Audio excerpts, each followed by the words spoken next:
সাঈদ ইবনে Musayyib 50 বছর নামাজ পড়েছেন। সেজদার জায়গা থেকে কখনো নিজের দৃষ্টি কোনো মানুষের পিঠে 50 বছরের ভিতরে পড়ে নাই।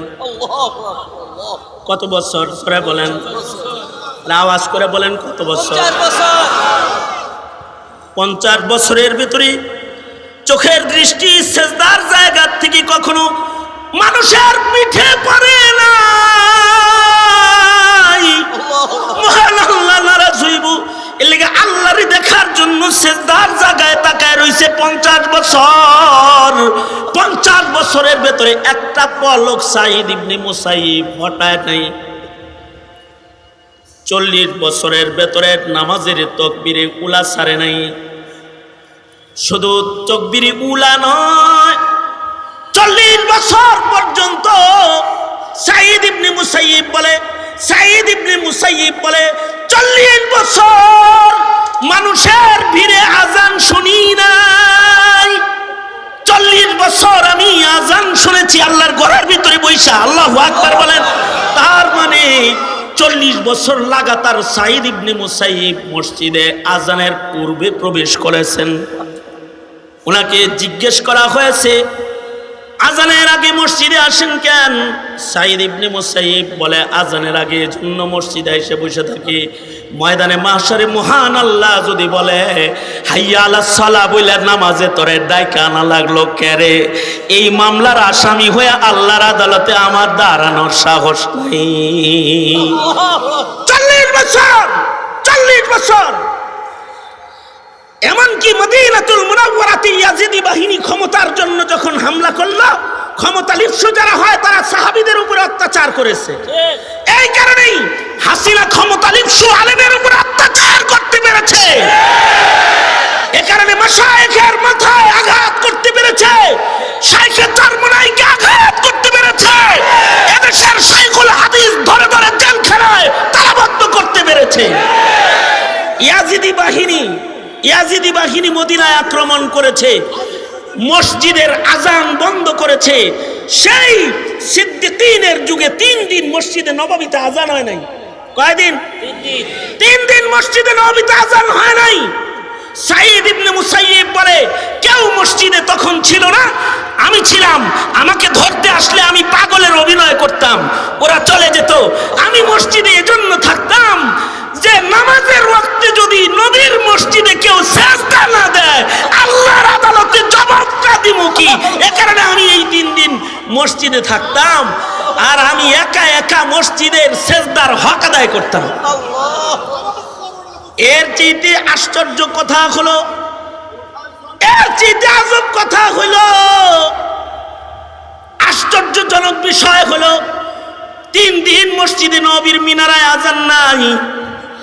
সাঈদ ইবনে মুসাইয়্যিব বলে, যখনই নামাজের ওয়াক্ত আইতো তখন আমার কানে একটা আজানের আওয়াজ আইতো। আমি আমার কানটা ফিরায় দেখতাম মসজিদের মিনারায় আজান নাই, কিন্তু সাইয়্যিদুল মুরসালিনের কণ্ঠ পাওয়া যায়। তার মানে আমার রাসূল কবর থেকে আজান দিতেছে। মসজিদের আজান বন্ধ, কিন্তু নবীজি কবরে আজান দেয়। সাঈদ ইবনে মুসাইয়্যিব মসজিদের ভেতরে নবীর আজান শুনতে পায়। এরে বলা হয় তাবেঈ। সাহাবী দেখার কারণে তাবি হয়েছে, হাফিজি দেখার কারণে শাইখে চরমনাই হয়েছে, মরহুম আল্লাহর কুতুবকে দেখার কারণে শাইখে চরমনাই হয়েছে। কিয়ামত পর্যন্ত এরকম আকাবির দেখে দেখে, ভালো মানুষের চেহারা দেখে দেখে তোমাকে ভালো মানুষ হইতে হবে। এ কারণে আল্লাহ বলেন, কুনু মা'আস সাদিকিন। ফাআউযু বিল্লাহি মিনাশ শাইতানির রাজীম। বিসমিল্লাহির রহমানির রহিম। মুহাম্মাদুর রাসূলুল্লাহ والذين معه أشداء على الكفار رحماء بينهم تراهم ركعا سجدا يبتغون فضلا من الله ورضوانا سيماهم في وجوههم من أثر السجود ذلك مثلهم في التوراة ومثلهم في الإنجيل كزرع أخرج شطأه فآزره فاستغلظ فاستوى على سوقه يعجب الزراع ليغيظ بهم الكفار وعد الله الذين آمنوا وعملوا الصالحات منهم مغفرة وأجرا عظيما. وقال النبي صلى الله عليه وسلم خير القرون قرني ثم الذين يلونهم ثم الذين يلونهم. وقال النبي صلى الله عليه وسلم طوبى لمن آمن ورآني وطوبى من آمن ورآ من رآني وطوبى من آمن ورآ من رآ من رآ من رآني أو كما قال عليه الصلاة والسلام. اللهم صل على محمد وعلى آل محمد كما صليت على إبراهيم وعلى آل إبراهيم إنك حميد مجيد. اللهم بارك على محمد وعلى آل محمد كما باركت على إبراهيم وعلى آل إبراهيم إنك حميد مجيد. বাংলাদেশ মুজাহিদ কমিটি শ্যামপুর থানার উদ্যোগে আয়োজিত মহতি ওয়াজ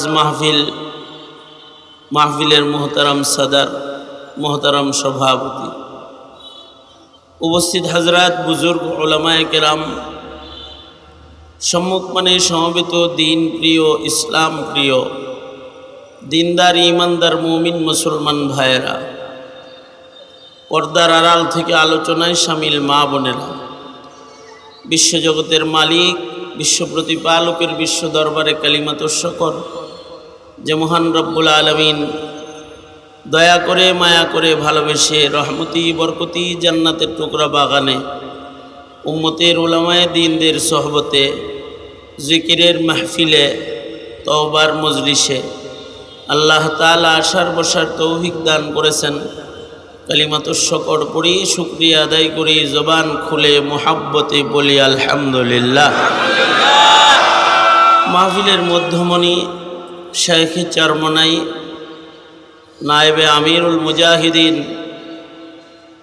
হযরতুল আল্লাম সৈয়দ মুফতি ফয়জুল করিম দামাত বরকাতুহুমুল আলিয়া খুব তাড়াতাড়ি মজলিসে উপস্থিত হবেন। আমাকে কিছু সময় কিছু কথা বলবার জন্যে আপনাদের সামনে হুকুম করা হয়েছে। বরকতের নিয়তে আয়াত হাদিস আপনাদের সামনে পেশ করেছে।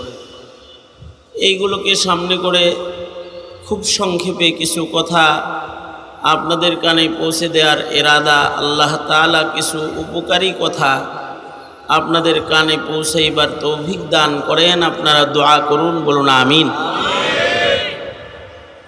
দিন যত যাইতেছে আমরা কিয়ামতের কাছাকাছি হইতেছি আর জমানায়ে নবুয়ত থেকে দূরে সরতেছি। সময় যত গড়াইতেছে জমানা খারাপ হইতেছে, জমিনের মানুষের স্বভাব খারাপ হইতেছে,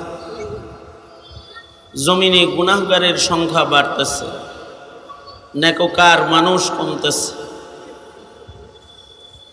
যত পিছনের দিকে যাব তত নেককার মানুষের সংখ্যা বেশি পাবো, জমানা ভালো পাবো, জমিনের মানুষ ভালো পাবো। জমিনের সবচেয়েতে ভালো সময় যেটা কেটেছে, খায়রুল কুরুন যেটাকে বলা হয়, স্বর্ণযুগ, আদর্শ যুগ, সে যুগ হলো যখন জমিনে উপস্থিত ছিলেন এই সভার সভাপতি বিশ্বনবী মুহাম্মাদুর রাসূলুল্লাহ সাল্লাল্লাহু আলাইহি ওয়াসাল্লাম, সাইয়্যিদুল মুরসালিন, খাতামুন নবিয়্যিন, আমাদের নবীজি আলাইহিস সালাতু ওয়াস সালাম যখন জমিনে হাজির ছিলেন, তখন জমিনের অবস্থা সবচেয়ে ভালো ছিল, জমানার অবস্থাও ভালো ছিল, তখনকার সময়ের মানুষগুলোও সবচেয়ে বেশি ভালো ছিল। যারা নবীজির যুগে ঈমান এনে কালেমা পড়ে মুসলমান হয়েছে,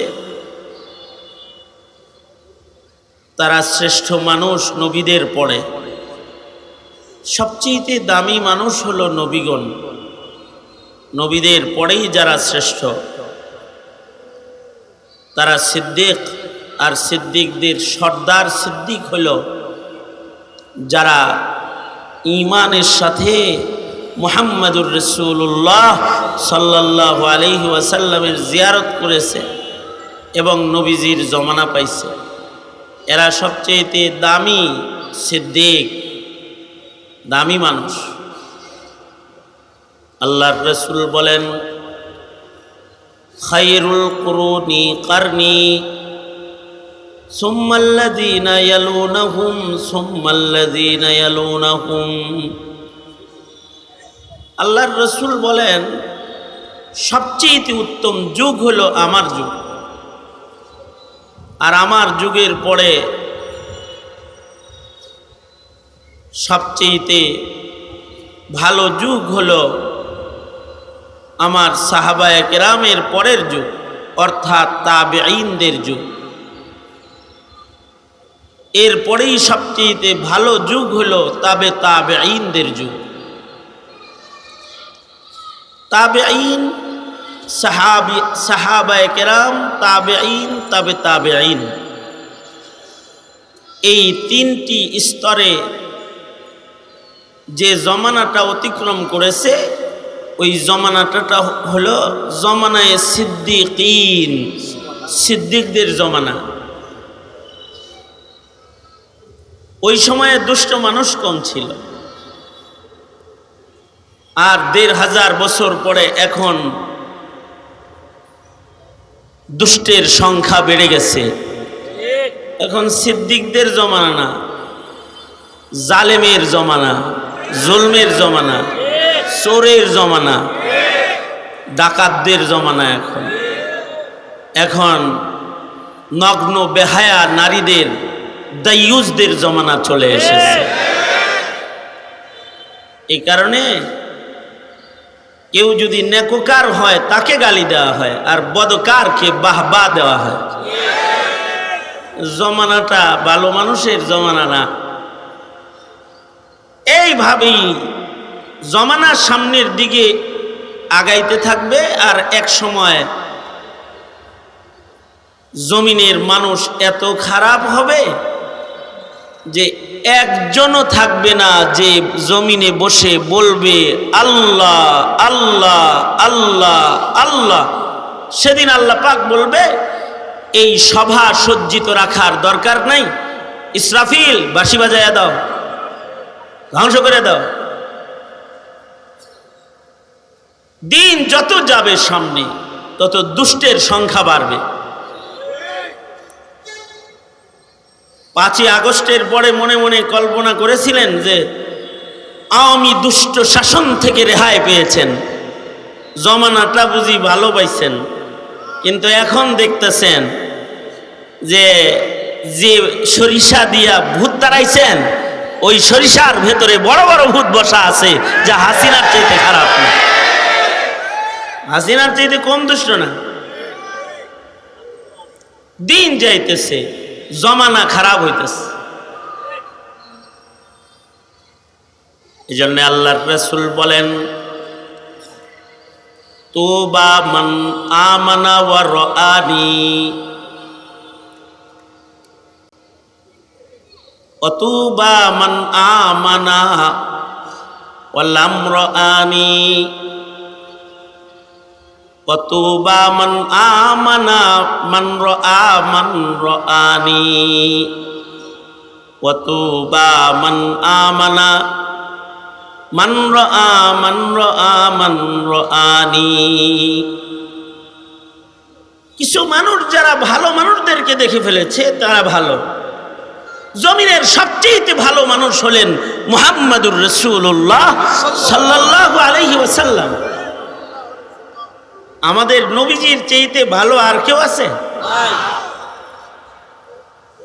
মানুষের ভেতরে আমাদের নবীজির চাইতে, নবীদের ভেতরেও আমাদের নবীজির চাইতে ভালো আর কেউ আছে? তিনি সাইয়্যিদুল মুরসালিন, রাহমাতুল লিল আলামিন। তিনি আল্লাহর দোস্ত। তিনি এত ভালো যে আল্লাহর পরেই তিনি শ্রেষ্ঠ। আল্লামা সাদি বড় চমৎকার করে বলেছেন,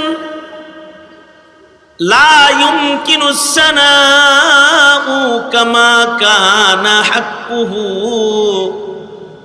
বাদাজ খুদা বুজুর্গ তো ই কিসসা মুখতাসর, বাদাজ খুদা বুজুর্গ তু ই কিসসা মুখতাসর।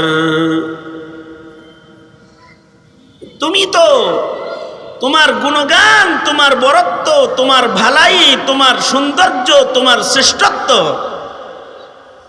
কোন ভাষায় আমি বর্ণনা করব? তবে সংক্ষেপে এতটুকুন বলি, আল্লাহর পরেই যিনি শ্রেষ্ঠ তিনি হলো তুমি আমার নবী। আল্লাহু আকবার। তোমার গুণগান কোনো শব্দ দিয়ে মানুষকে বলা সম্ভব নয়, তোমার শ্রেষ্ঠত্বের কোনো শব্দ উচ্চারণ করা সম্ভব নয়। এতটুকুন বলা যায়, আল্লাহর পরেই তুমি। লা ইউমকিনুস সানাউ কামা কানা হাক্কুহু, লা ইউমকিনুস সানাউ কামা কানা হাক্কুহু বাদাজ খুদা বুজুর্গ তু ই কিসসা মুখতাসর। সবচেয়ে ভালো মানুষ আমার নবী। সুতরাং আমার নবীর আগে যে নবীরা গেছে, এ কারণেই সেই নবীদের সাহাবীদের চাইতেও আমাদের নবীর সাহাবী যারা, তাদের মূল্য সবচেয়ে বেশি। সুবহানাল্লাহ। সব নবীর সাহাবীরাই মূল্যবান, কারণ তারা নবী দেখছে, নবীরা শ্রেষ্ঠ মানুষ। কিন্তু সকল নবীর সকল সাহাবীদের ভেতরে আমাদের নবীজির সাহাবী যারা আমাদের নবীজিকে দেখছে, সাইয়্যিদুল মুরসালিনকে এক নজর দেখছে, খালি তার দাম দুনিয়ার সব পয়গম্বরের সাহাবী তাদের চাইতে অনেক বেশি। নবীদের ভেতরে আমাদের নবী শ্রেষ্ঠ, আর সাহাবীদের ভেতরে আমাদের নবীর সাহাবী যারা তারা শ্রেষ্ঠ, তারা সর্বশ্রেষ্ঠ সাহাবী। তাদের ঈমান সম্পর্কে বহু গুণগান আল্লাহ তাআলা আল্লাহর কোরআনে করেছেন। আল্লাহ তাআলা তাদের ঈমান সম্পর্কে বলেছেন তারা প্রকৃত ঈমানদার। উলাইকা হুমুল মুমিনুনা হাক্কা লাহুম দারাজাতুন ইনদা রাব্বিহিম ওয়া মাগফিরাতাও ওয়া আজরান আযীমা। তাদের জন্য আল্লাহ তাআলা অনেক বড় পুরস্কার রেখে দিয়েছেন। তাদেরকে আল্লাহ তাআলা সম্মানের আসন দান করেছেন। নবীদের পরেই উম্মতের ভেতরে তাদের মর্যাদাকে আল্লাহ উঁচু করে তুলে ধরেছেন এবং তাদের কৃত দুনিয়ার গুনাহকে আল্লাহ তাআলা ক্ষমা করে দিয়েছেন। সুবহানাল্লাহ। তারা গুনাহ করেছে কিন্তু তারা মাগফুর, তাদের জীবনের গুনাহ মাফ। নবীজি সাল্লাল্লাহু আলাইহি সাল্লাম দেখছে যে নবীজিরে দেখাটাই একটা কপাল। এই ভাগ্যের কারণে তাদের মূল্য সবচেয়ে বেশি।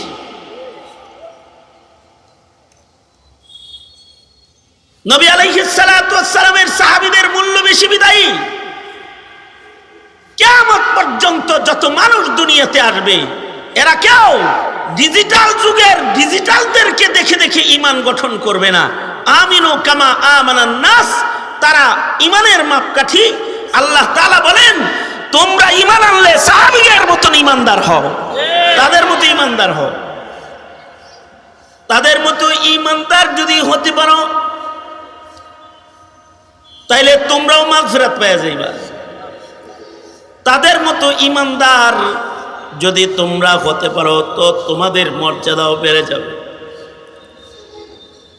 এ কারণে সাহাবায়ে কেরামের ঈমানকে কিয়ামত পর্যন্ত আল্লাহ তাআলা নমুনা বানাইছেন। নমুনা ঈমানের জন্য তারা নমুনা। কিয়ামত পর্যন্ত যত মানুষ আসবে তাদের মতো ঈমানদার সকলকে হইতে হবে।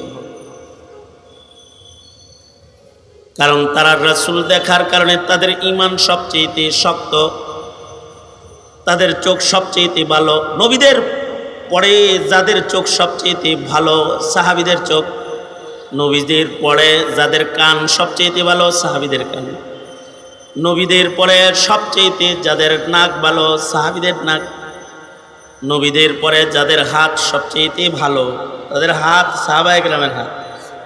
তাদের নওয়াফিল, তাদের ইবাদত এত যে ওই হাদিসের মিসদাক তারা হাত্তা কুনতু সামাহু আল্লাযী ইয়াসমাউ বিহি। আল্লাহ তাদের চোখের কাছাকাছি, আল্লাহ পাক তাদের কানের কাছাকাছি, আল্লাহ পাক তাদের হাতের কাছাকাছি। যে হাতে তারা কাজ করে আল্লাহ তাদের হাত হয়ে যায়, যে চোখে তারা দেখে আল্লাহ তাদের চোখ হয়ে যায়, যে পায়ে তারা চলে আল্লাহ তাদের পায়ের কাছাকাছি, যে তাদেরকে উত্তম মর্যাদায় পৌঁছাইতে আল্লাহ পাক তাদের পাকে শ্রেষ্ঠ পা বানায় দেয়। তাদের মর্যাদা বেশি। এই কারণেই আদনা থেকে আদনা একজন সাহাবীকে একদিকে রাখলে আর সব তাবেঈ ধইরা আর একদিকে রাখলেও সাহাবীর ওজন দেওয়া সম্ভব হবে না, হবে না। সাহাবীর ওজন হবে না। साहबी तो साहबी, हम फख्र से कहते हैं हमारे हैं सहाबा, हम फख्र से कहते हैं हमारे हैं सहाबा, वल्लाह हमें जान से प्यारे हैं सहाबा। उस चांद जो रोशन हुआ बतहा के उफ़क़ पर, उस चांद के ताबंद सितारे हैं सहाबा, उस चांद के ताबंद सितारे हैं सहाबा। हम फ़ख्र से कहते हैं हमारे हैं सहाबा, वल्लाह हमें जान से प्यारे हैं सहाबा, वल्लाह हमें जान से प्यारे हैं सहाबा। उस चांद जो रोशन हुआ बतहा के उफ़क़ पर, उस चांद के ताबंद सितारे हैं सहाबा, उस चांद के ताबंद सितारे हैं सहाबा। আকাশে পূর্ণিমার চাঁদের পাশে তারকাগুলোকে যেমন মানায়, মুহাম্মদুর রাসূলুল্লাহ সাল্লাল্লাহু আলাইহি ওয়াসাল্লামের খাতমে নবুয়তের আলোর চতুর্দিকে সাহাবীদের ঈমানকে এরকম জলজলা ঝকঝকা চকচকা বানায়। তাদের সবার ঈমান এত রৌশন। আদনা থেকে আদনা একজন সাহাবী, অনেক দাম।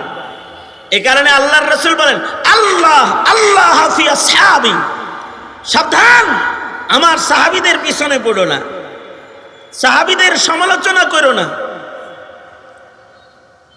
তাদেরকে আমার পরে তোমরা ধরপাকড় করো না। কারণ আমার সাহাবী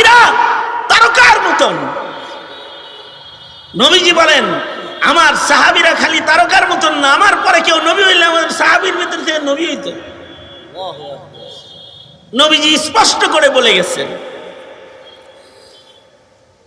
যে যার সোহবতে যায় সে তার মতন হয়ে যায়।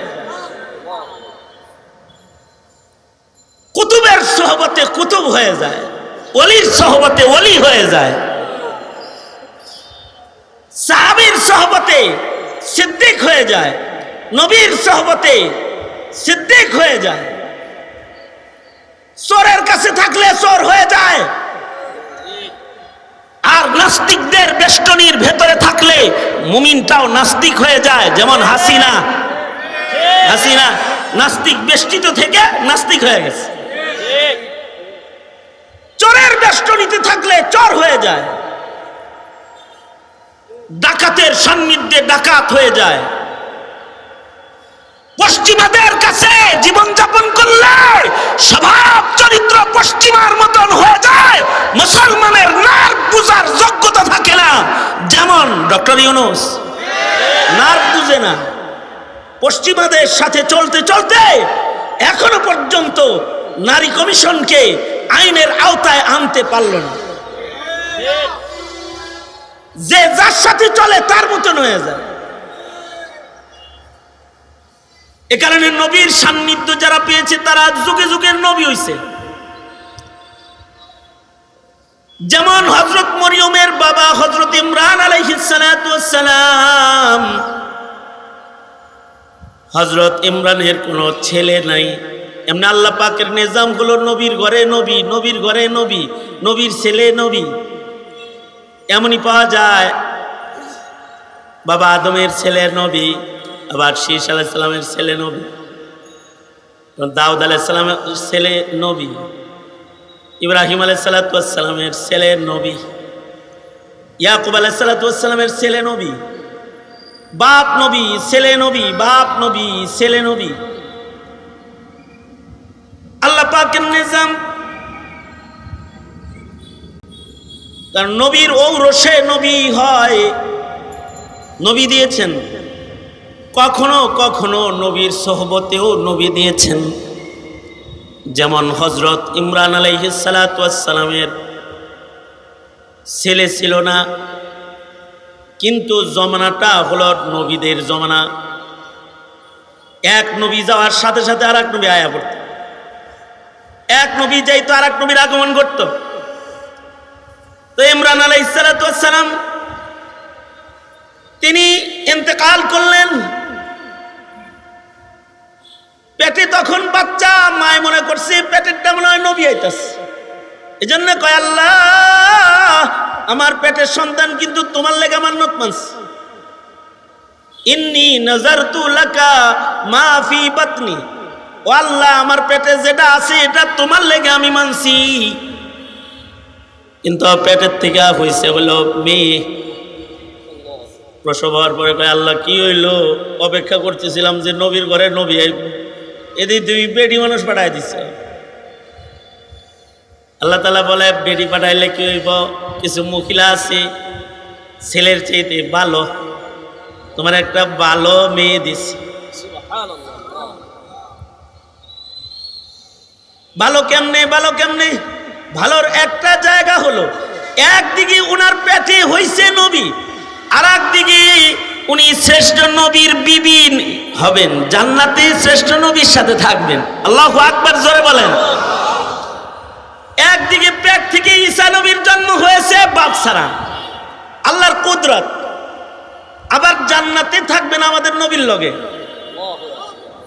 আমাদের নবী আলাইহিস সালাতু ওয়াস সালামের দুইজন বিবি আছে যারা পূর্বের ঈমানদার, কিন্তু তাদের ঈমান ভালো হওয়ার কারণে তারাও আমাদের নবীর ঘরে থাকার উপযুক্ত। এরকম দুইজন মহিয়সী নারী আছে যাদেরকে আমাদের নবীজির বিবি হিসাবে জান্নাতে আল্লাহ তাআলা দান করবেন। একজন হলেন হযরত আসিয়া, ফেরাউনের অত্যাচারেও ঈমানে অটল ছিলেন, ঈমান ছাড়ে নাই। আল্লাহ তাআলা ঈমান দেখে খুশি হয়ে হযরত আসিয়াকে নবীজির সাথে বিয়ে দিয়ে দিছে।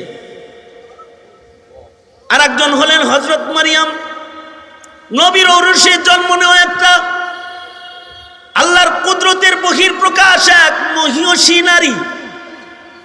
পুরুষের স্পর্শ ব্যতিরেকে আল্লাহ তাআলা যার গর্ভে নবী দান করেছেন, এমন নবী দান করেছেন যেই নবীর নবুয়তের জন্য 40 বছর অপেক্ষা নাই। জন্মের সাথে সাথে কয় ইন্নী আব্দুল্লাহ আতানিয়াল কিতাবা ওয়া জাআলানি নবিয়্যা। এই রকম এক নবীর মা তিনি। আর একদিকে হলো তার আল্লাহর কাছে মাহবুবিয়ত হলো আল্লাহর পরেই যার দাম, তার জান্নাতে তার বিবি হিসাবে আল্লাহ তাকে আখিরাতে মর্যাদার আসন দিয়ে দিবেন। যাও আমার হাবিবের লগে থাকো। এ কারণেই সরওয়ারে দু আলম হযরত খাদিজাতুল কুবরা ইন্তেকালের সময় যখন পেরেশান ছিলেন, আমরা তো মরণে পেরেশান না, মরণকে আমরা ভয় পাই না, আমরা কবর কি হবে এ টেনশন করি না। কবরের টেনশন যদি কেউ করে তাহলে সে গুনাহ করতে পারবে না। কবরের টেনশন যদি কেউ করে সে নামাজ ছাড়তে পারবে না। কবরের টেনশন যদি কেউ করে তাহলে সে বেপরদা চলতে পারবে না। কবরের টেনশন করলে পরে হারাম খেতে পারবে না। কবরের টেনশন, কবর যদি কেউ চিন্তা করে তাহলে ক্ষমতার জন্য মানুষ হত্যা করতে পারবে না। কবরের চিন্তা যদি কেউ করে আল্লাহর হুকুমের খেলাফ এক জাররা কাম করতে পারবে না, এক জাররা করতে পারবে না। কবরের চিন্তা যদি কেউ করে শরীয়তের খেলাফ এক মুহূর্ত সে চলতে পারবে না। খাদিজাতুল কুবরা তো কবরের চিন্তা। খাদিজাতুল কুবরা বলে সরওয়ার গো নিজের হাতে কবরে নামায়েন, আপনার জামা কাফন বানায়া দিয়ে দিন। কবরে গেলে প্রশ্নের উত্তর কেমনে দিব? আমারে কবরে শোয়াইয়া ওগো সরকার আপনি কিন্তু আমাকে রাইখা চলে আইসেন না, আমার মাথার কাছে দাঁড়ায় থাকেন, আমাকে প্রশ্ন করলে প্রশ্নের উত্তরগুলো আপনি শিখায় দিয়ে। আল্লাহর রাসূল খাদিজাতুল কুবরার পেরেশানি দেখে আল্লাহর নবী সান্ত্বনা দিয়ে বলে, খাদিজা চিন্তা করবেন না, আপনি বর্জ্য খেয়ে কবরে যাওয়ার সাথে সাথে আমার 2 জন বিবি আপনাকে ইস্তেকবাল করবে, জান্নাতি ইস্তেকবাল। খাদিজাতুল কুবরা বলে, ওগো আল্লাহর নবী, আমি আপনার পয়লা স্ত্রী, আমার আগে কারোর সাথে আপনার বিবাহ হয় নাই, তো আপনার জান্নাতে আবার 2 বিবি কেমনে হলো? রাসূল বলেন 2 জন মহিয়সী নারীকে আল্লাহ তাআলা পছন্দ করে আমার বিবির মর্যাদা দান করেছেন, একজন আসিয়া আর একজন মারিয়াম। আপনার এই 2 সতী আপনাকে জান্নাতি ইস্তেকবাল দান করবে। আপনি যাওয়ার সাথে সাথে জান্নাতি ইস্তেকবাল হবে। হযরত মরিয়ম জন্মাইছেন, ছেলে তো হয় নাই, তো ইমরান আলাইহিস সালামের ঘরে মেয়ে জন্ম হয়েছে, ছেলে হয় নাই, তো এবার ইমরানের উম্মতকে সামাল দিবে কে? আল্লাহ তাআলা হযরত ইমরান আলাইহিস সালামের সাহাবীদের ভেতর থেকে হযরত জাকারিয়াকে আল্লাহ তাআলা নবুয়ত দান করলেন। হযরত জাকারিয়া হযরত ইমরান আলাইহিস সালামের সাহাবী, হযরত জাকারিয়াকে নবুয়ত দান করলেন। তাহলে নবীর সাহাবী নবী হয়? আল্লাহর রাসূল বলে আমার সাহাবীরাও নবী হওয়ার উপযুক্ত রে, কারণ তারা আমি নবীর সান্নিধ্য উঠাইছে, কিন্তু আমি শেষ নবী। আনা খাতামুন নবিয়্যিনা লা নবিয়্যা বা'দি, আমি শেষ নবী, আমার পরে আর কোনো নবী নাই। কিন্তু যদি আমার পরে আল্লাহ তাআলা কাউকে নবুয়ত দান করতেন তাহলে আমার সাহাবী উমরকে আল্লাহর নবী বানাতেন। লাউ কানা বাদি নবিয়্যুন লাকানা উমর। মুহাদ্দিসরা বলে নবীর উপস্থিতিতে যদি আল্লাহ কাউকে নবী বানাইতেন তাহলে আবু বকরকে আল্লাহ তাআলা নবুয়ত দান করতেন। তার মানে নবীর সাহাবীরা উম্মতের শ্রেষ্ঠ, তারা নবী হওয়ার উপযুক্ত, কিয়ামত পর্যন্ত আর কোনো নবী নাই। এ কারণে সাহাবীরা নবুয়তি পায় নাই। এখন প্রশ্ন হলো, সাহাবী নবুয়ত পাইল না, তাহলে কি জমানার দাজ্জাল কাদিয়ানি আর বরকতুল্লাহ বুঝি নবী? তারা কি? জোরে আওয়াজ করে বলেন, তারা কি জোরে বলেন? কাফের। কারণ আমার নবীর সান্নিধ্যের সাহাবীদের চাইতে উত্তমতম ঈমান আর কারোর নাই। আর সাহাবীদের সান্নিধ্য যারা পেয়েছে তারা হলো তাবেঈ। তাবেঈরা সাহাবীদের পরেই সবচেয়ে দামি। কিছু তাবেঈর নাম: হাসানুল বসরি তাবেঈ, হযরত উমরের কোলে উঠেছেন জন্মের পরে, মুখের লালা হযরত উমর বাইর করে জিহ্বায় পয়লা খানা হিসাবে লাগায় দিয়েছেন। উমরের মুখের লালা, নাম রেখেছেন হযরত উমর হাসান। হযরত আলীর কাছে বায়াত হয়েছেন, হযরত আলী খেলাফত দিয়েছেন।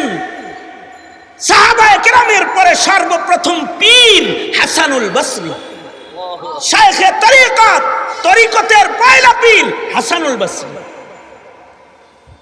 তাবেঈদের ভেতরে শ্রেষ্ঠ আরেকজন তাবেঈ সাঈদ ইবনে মুসাইয়িব, যিনি আবু হুরায়রা রাদিয়াল্লাহু আনহুর মেয়ে বিয়ে করেছেন। আর আবু হুরায়রা হলো নবীজির কাছ থেকে সবচেয়ে বেশি হাদিস রিওয়ায়াতকারী সাহাবী মুকাসসিরিনদের অন্যতম শ্রেষ্ঠ হযরত আবু বকর আবু হুরায়রা, আর এই আবু হুরায়রার মেয়ে বিয়ে করেছেন সাঈদ ইবনে মুসাইয়িব। সুবহানাল্লাহ। সাহাবী দেখার কারণে ঈমান কত ভালো। জায়গায় আমি চলে আসছি, আমার জায়গা মতো চলে আসছি। সাহাবী দেখার কারণে সাঈদ ইবনে মুসাইয়িবের ঈমান কত ভালো। সাঈদ ইবনে মুসাইয়িব, খেয়াল করে শুনুন কথাটা। সাঈদ ইবনে মুসাইয়িব 50 বছর নামাজ পড়েছেন। সেজদার জায়গা থেকে কখনো নিজের দৃষ্টি কোনো মানুষের পিঠে 50 বছরের ভিতরে পড়ে নাই। কত বছর করে বলেন? আওয়াজ করে বলেন, কত বছর? 50 বছরের ভিতরে চোখের দৃষ্টি সেজদার জায়গা থেকে কখনো মানুষের পিঠে পড়ে না। মহান আল্লাহ নারাজ হইব, এর লাগি আল্লাহরে দেখার জন্য সেজদার জায়গায় তাকায় রইছে 50 বছর। 50 বছরের ভেতরে একটা পলক সাঈদ ইবনে মুসাইয়িব হটায় নাই। 40 বছরের ভেতরে নামাজের তাকবীরে উলা ছাড়ে নাই। শুধু তাকবীরে উলা নয়, 40 বছর পর্যন্ত সাঈদ ইবনে মুসাইয়িব বলে 40 বছর মানুষের ভিড়ে আজান শুনি নাই। 40 বছর আমি আজান শুনেছি আল্লাহর ঘরের ভিতরে বৈশা। আল্লাহু আকবার বলেন। তার মানে 40 বছর লাগাতার সাঈদ ইবনে মুসাইয়িব মসজিদে আজানের পূর্বে প্রবেশ করেছেন। ওনাকে জিজ্ঞেস করা হয়েছে, আজানের আগে মসজিদে আসেন কেন? সাঈদ ইবনে মুসাইয়িব বলে, আজানের আগে জন্য মসজিদে এসে বসে থাকি, ময়দানে মাহশারে মহান আল্লাহ যদি বলে হাইয়া আলাস সালাহ বলে নামাজে তোরে ডাইকা আনা লাগলো কেরে? এই মামলার আসামি হয়ে আল্লাহর আদালতে আমার দাঁড়ানোর সাহস নাই। 40 বছর। এমনকি মদিনাতুল মুনাওয়ারাতে ইয়াজিদি বাহিনী ক্ষমতার জন্য যখন হামলা করলো, ক্ষমতা লিপ্সু যারা হয় তারা সাহাবীদের উপর অত্যাচার করেছে। এই কারণেই হাসিনা ক্ষমতা লিপ্সু আলেমের উপর অত্যাচার করতে পেরেছে। এই কারণে মাশায়েখের মাথায় আঘাত করতে পেরেছে, শাইখে চরমনাইকে আঘাত করতে পেরেছে, এদেশের শাইখুল হাদিস ধরে ধরে জেলখানায় তালাবদ্ধ করতে পেরেছে। ইয়াজিদি বাহিনী মদিনায় আক্রমণ করেছে, মসজিদের আজান বন্ধ করেছে। সেই সিদ্দিকীনের যুগে 3 দিন মসজিদে নববীতে আজান হয় নাই। কয়দিন? 3 দিন মসজিদে নববীতে আজান হয় নাই। সাঈদ ইবনে মুসাইয়িব তখন ছিল না, আমি ছিলাম। আমাকে ধরতে আসলে আমি পাগলের অভিনয় করতাম, ওরা চলে যেত। আমি মসজিদে এজন্য থাকতাম যে নামাজের ওয়াক্তে যদি নবীর মসজিদে কেউ সিজদা না দেয়, আল্লাহর আদালতে জবাবটা দিব কি? এ কারণে আমি এই 3 দিন মসজিদে থাকতাম, আর আমি একা একা মসজিদের সিজদার হক আদায় করতাম। এর চেয়ে আশ্চর্য কথা হলো, এর চেয়ে আজব কথা হলো, আশ্চর্যজনক বিষয় হলো, 3 দিন মসজিদে নবীর মিনারায় আজান নাই। সাঈদ ইবনে মুসাইয়্যিব বলে, যখনই নামাজের ওয়াক্ত আইতো তখন আমার কানে একটা আজানের আওয়াজ আইতো,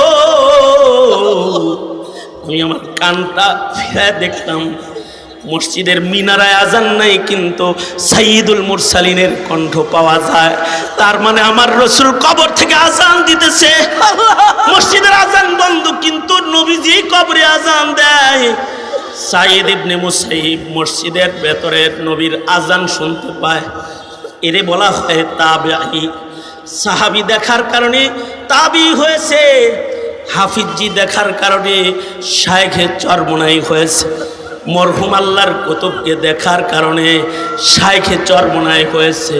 কিয়ামত পর্যন্ত এরকম আকাবির দেখে দেখে, ভালো মানুষের চেহারা দেখে দেখে তোমাকে ভালো মানুষ হইতে হবে। এ কারণে আল্লাহ বলেন, কুনু মা'আস সাদিকিন। আর এই ভালো মানুষদের ভেতরেই সাহাবীদের কিছু সিফাত পাওয়া যাবে। আশিদ্দাউ আলাল কুফার, কাফেরের বেলায় তারা শক্ত। এ কারণে ফয়জুল করিম মামুনুল হক, এদেশের উলামা হযরত বাবুনগরী আহমদ শফি, শেখুল হাদিস আমিনী ও ফজলুল করিম পর্যন্ত কেউ বাতিলের সাথে এক জাররা আপোষ করে নাই, এক জাররা আপোষ করে নাই। কারণ আশিদ্দাউ আলাল কুফার, আশিদ্দাউ আলাল কুফার, আর রুহামাউ বাইনাহুম। আর ইবাদত কি? তারাহুম রুকআন সুজদান ইয়াবতাগুনা ফাযলাম মিনাল্লাহ, তারাহুম রুকআন সুজদান ইয়াবতাগুনা ফাযলাম মিনাল্লাহি ওয়া রিদওয়ানা। তাদের ইবাদতে তারা আল্লাহর নৈকট্য খোঁজে। কেউ আছে ইন্ডিয়ার নৈকট্য খোঁজে, কেউ আছে আমেরিকার নৈকট্য তালাশ করে, নিউ ইয়র্কের নৈকট্য তালাশ করে, কেউ আছে চীনের নৈকট্য তালাশ করে, কেউ আছে রাশিয়ার নৈকট্য তালাশ করে। কিন্তু জমিনে এমন কিছু মানুষ আছে যারা আল্লাহর নৈকট্য তালাশ করে। জমিনে কেউ যদি আল্লাহর দ্বীনের উপর আঘাত করে তো তারা বুক টান করে যায় পাইতে ধরে, গায়ে রক্ত থাকতে তারা দিন মিটতে দিবে না, কারণ তারা আল্লাহর নৈকট্য অর্জন করতে চায়।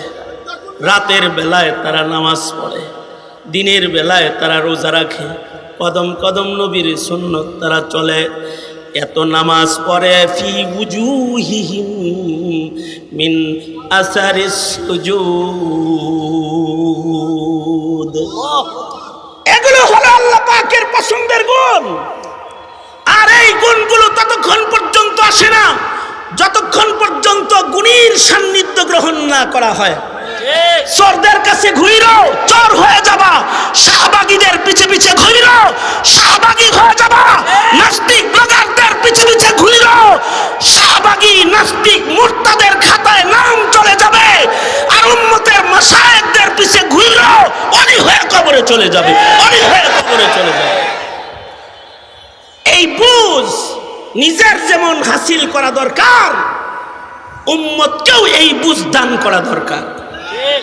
সুতরাং মুহতারাম হাজিরিন, এই মাসআলা বুঝে আলেম উলামা পীর মাশায়েখের সঙ্গে জীবন দিতে রাজি আছেন তো ইনশাআল্লাহ? এই বাংলার মাটিতে বাতিলের মোকাবেলা করতে আর কালিমার পতাকাকে উঁচু করে ধরতে এদেশের মাশায়েখিনরা যদি ডাক দেয়, কাফন পরে রক্ত দিতে রাজি আছেন তো ইনশাআল্লাহ?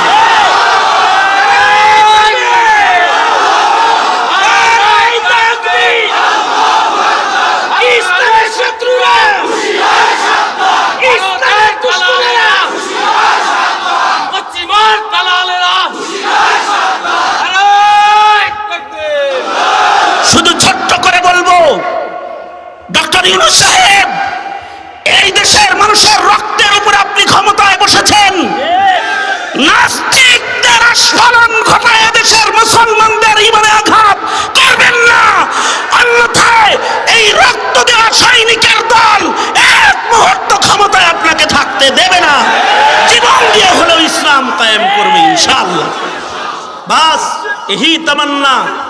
আসুন সকলে মিলে দেশ করি, স্বাধীনতা রক্ষা করি, ইসলাম রক্ষা করি, দিন রক্ষা করি, ঐক্যের মিনারকে আরো দৃঢ় করি, মজবুত করি ইনশাআল্লাহ। আল্লাহ তৌফিক দান করুন, আমিন।